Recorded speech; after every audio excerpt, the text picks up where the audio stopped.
Welcome to the Everything Podcast. I am your host.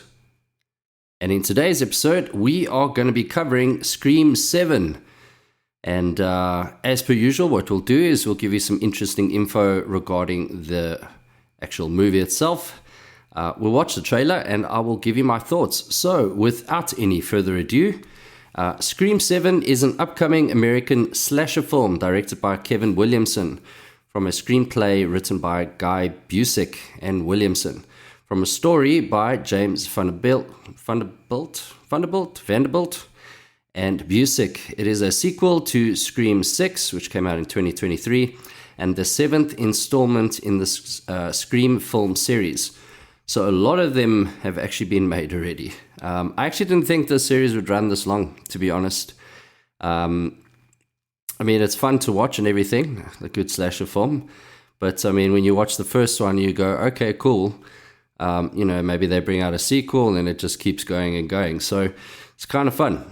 So following the exit of Scream 2022 and Scream 6 directors Matt Bettinelli-Olpin and Tyler Gillett in August 2023, Christopher Landon was hired to direct the seventh Scream film. However, the film went through a creative retooling after the departure of stars Melissa Barrera and Jenna Ortega in late 2023. So that's a pity, though, because I actually think Jenna Ortega is pretty good. So with Landon also exiting the project, in March 2024, Campbell confirmed her return to the franchise after being absent from Scream 6, with Williamson hired to direct Scream 7 after serving as writer and producer of the early films in the series. Filming began January 2025 and concluded that March. So yeah, as far as the cast goes, it's pretty cool to see some of the original cast coming back. It's always nice to see original people in things. But Neve Campbell, she's actually going to be playing Sidney Prescott, and she's been in a bunch of different stuff. Wild things people know from Party of Five, which is a series from the mid-90s to 2000. So, it's been quite a few odds and sods here and there. And also in Skyscraper, just so by the way. Courtney Cox, of course, most people know from Friends. That's the one where she's the most popular. Ace Ventura, Pet Detective, Bedtime Stories. She was in those as well. I like Adam Sandler, so Bedtime Stories would be my recommendation there, as well as Ace Ventura. That was fun to watch. Then we have Isabel May. Courtney Cox is playing Gail Weathers, so obviously reprising her role.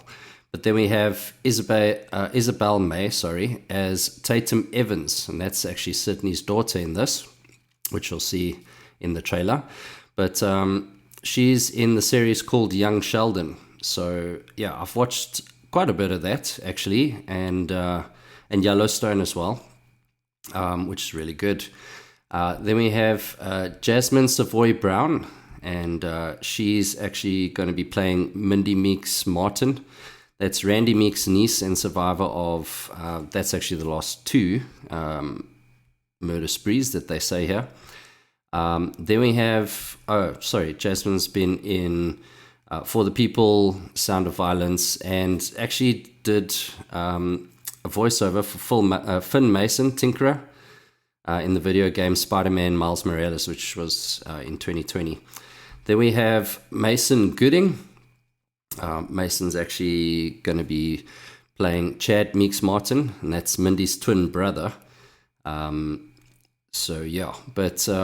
Gooding is actually the son of Cuba Gooding Jr. So, he was in a series called Ballers. He was in Scream 6 as well, and then has been in a show called Heart Eyes. I haven't seen that, though. Can't really say whether or not you should give it a watch or not. Then we have Anna Camp. It doesn't say who she's playing in the movie or whatever the case is, but her most popular movie most people know from is probably Pitch Perfect. So there you go. And then last but not least, we have Roger L. Jackson. Yeah, and he's reprising the role of the voice of Ghostface. So yeah, he's got quite a unique voice, and it definitely works for the character. So so Scream 7 is scheduled to be released in the United States on February 27th, 2026 by Paramount Pictures. And if you don't know, Warner Brothers is actually for sale, and Paramount is actually one of them interested in the sale, as well as NBC Universal. So we'll see how that goes. That should be quite interesting, because Paramount is a little bit of a smaller studio, so with them buying Warner Brothers is quite a big deal. So yeah. But anyway, without any further ado, let's check out the trailer for Scream 7. This is it. Can't believe we're staying at the Psycho Killer B&B. Oh, that's so cool. It's a motion detector.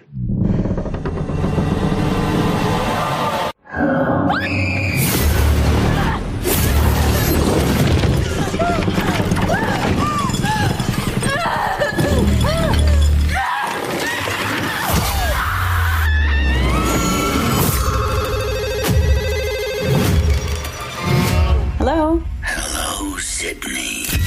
Did you miss me? Nice little town you found. You and your pretty daughter. Reminds me of where we grew up.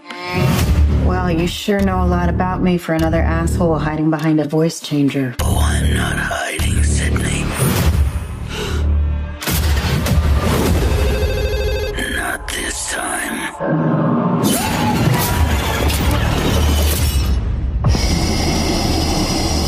Down to the end.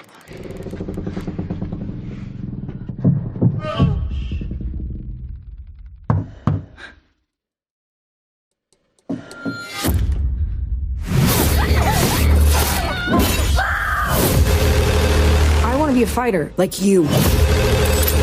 If you hurt her, I'm not going to hurt her until you're here to see it. let's unmask this fucker.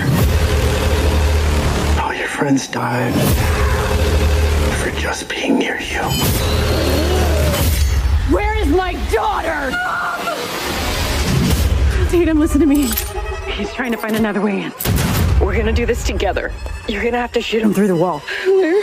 To the right of the door. Shoot him now! Do it now! Oh, you got it. He's dead. You need to make sure you shoot him in the head.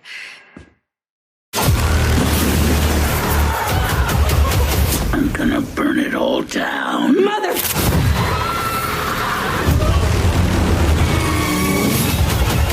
This is gonna be fun.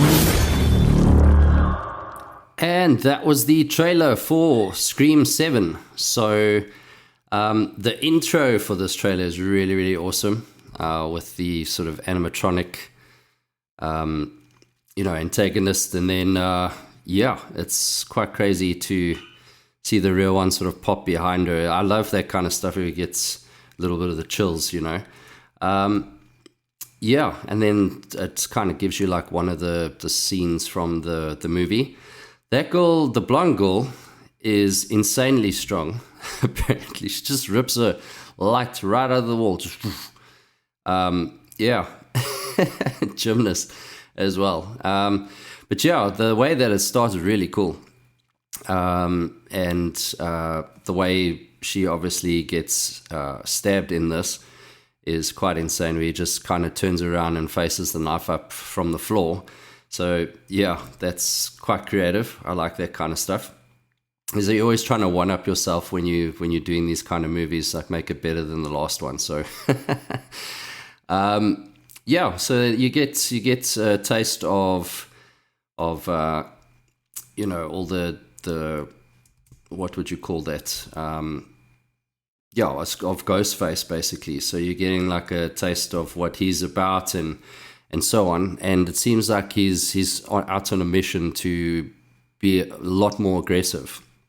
So he was kind of, yes, he was in their faces or whatever the case is, but he wasn't. He was kind of like in the shadows, sort of pops out or whatever the case is. And it looks like this time, from what he says, he's like, I'm not hiding, that he really wants to get the job done that he's setting out for himself. So yeah, but you see Neve Campbell and Courtney Cox's character like quite early on, and everyone else, and Isabel May, with the phone call where he's talking about, good to see you again. Glad things are going nice for you in your little town. And she actually didn't think it was him. So yeah, but the scenes in this are pretty cool. It's definitely something that you need to watch with headphones, this trailer. The sound design for this is really, really cool. So definitely if you're watching it on your phone or your laptop, do yourself a solid. Get some headphones on and watch it again with those headphones. You won't be sorry, because the creaking of the floors and all the sub-bass stuff that you pick up on, really, really cool. Sound design's done well. So this looks cool, because, I don't know, I feel the franchise fell a bit flat. I think it was with number 3 or 4 around there, and kind of picked up again with 5 and 6, being okay. So the first one was obviously really good. But this one looks like it can definitely stand a chance to fight, the original. Because they're definitely going to that root of it, in a sense. So that's kind of cool. I'm liking where this looks like it could be going. And then the scene that I liked the most out of this was definitely the one where she's telling her daughter where to aim the gun, to shoot him through the wall from like a CCTV screen or whatever the case is. So that was a lot of fun. And then, her delaying the shot to sort of end it or whatever the case is where he kind of Ghostface gets the better of her. So yeah, so I'm kind of at a loss for words. I'm sure you can hear, but it looks like this could be fun. It's a good old slasher film, never hurt anybody. So this looks like it could be pretty cool. That's just my opinion. I'd like to hear yours. So let me know if you liked the trailer today and today's episode, and as well as showing us some love by liking, sharing, and subscribing. But that is it for today's episode of the Everything Podcast. And we will see you in the next one. Goodbye.